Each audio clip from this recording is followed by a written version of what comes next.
the feast of Christ the King.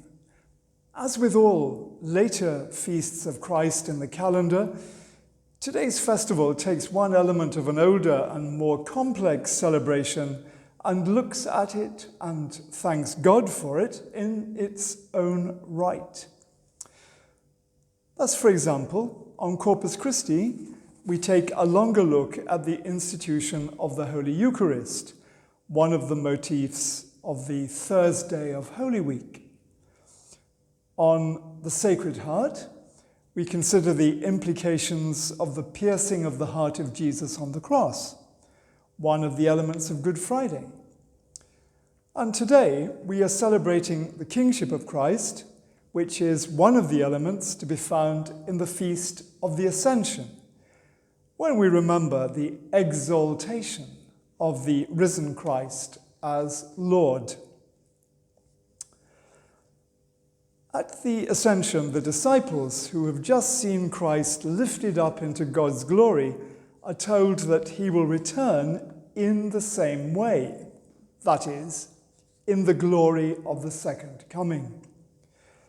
So today's celebration is also turned towards his second advent.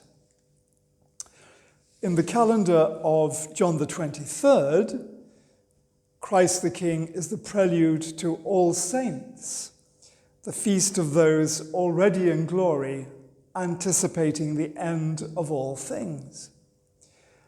In the calendar of Paul VI, which most people follow in Jamaica, this feast rather closes the liturgical year and orients us towards the purple season, when we think in hope about the second coming itself, with its awesome implications for all human beings, without exception, whatever their state.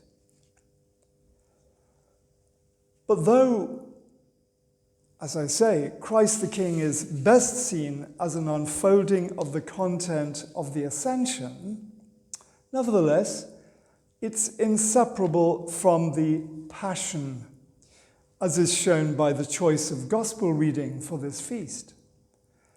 The one who ascended, the exalted one, was the one who suffered for us under Pontius Pilate and died for us on the cross in obedience to the Father, and knowing himself to be, in his own person, inseparably united to the divine nature. It's always from the victorious Passion that our triumphalism on the feast of Christ the King derives. The Passion tells us, furthermore, of the cost to God of this human salvation so won. The particular gifts of Christianity, its genius for compassion and solidarity, and for the service of those who suffer, flow from an overwhelming discovery that mercy is the essence of what is godlike when one who is God reigns from the tree. But let's not make any mistake here. The reigning from the tree isn't a way of speaking of what the French call a roi fainéant, a powerless constitutional monarch. On the contrary, Christ is in full power, the universal King, drawing the world to its goal in the Father through the Spirit's gifts of faith, hope, and love, which are scattered throughout his mystical body.